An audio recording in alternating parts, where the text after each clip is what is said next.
From a geometric perspective, Gram-Schmidt orthogonalization is a process that transforms a set of linearly independent vectors into a set of mutually orthogonal unit vectors step by step.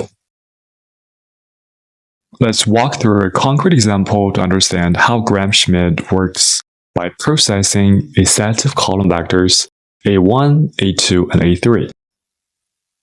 At first glance, A1, A2, A3 are neither unit vectors nor orthogonal. There are angles between them. But since they're linearly independent, they form a valid, though non-orthogonal basis for three-dimensional space. Now let's see how Gram-Schmidt works. Step 1. Let's pick the first non-zero vector, A1, since there is no reference yet. A1 defines its unique direction. Let's take this as our first orthogonal vector and call it Q1. Step 2. Bring in the second vector A2. It's clearly not collinear with A1, so it must have some component that points in a new direction. Our job is to extract from A2 the part that is perpendicular to A1, its unique contribution, and call that part Q2.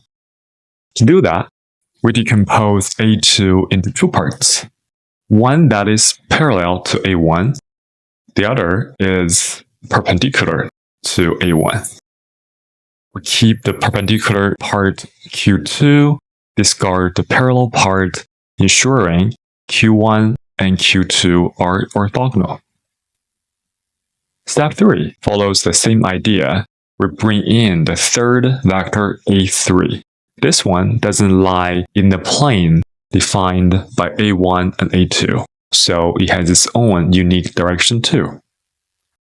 We subtract from A3 the parts that lie along the space spanned by Q1 and Q2, and what remains orthogonal to both is actually Q3. Finally, we normalize Q1, Q2, Q3 by dividing each by its magnitude, giving us an orthonormal basis.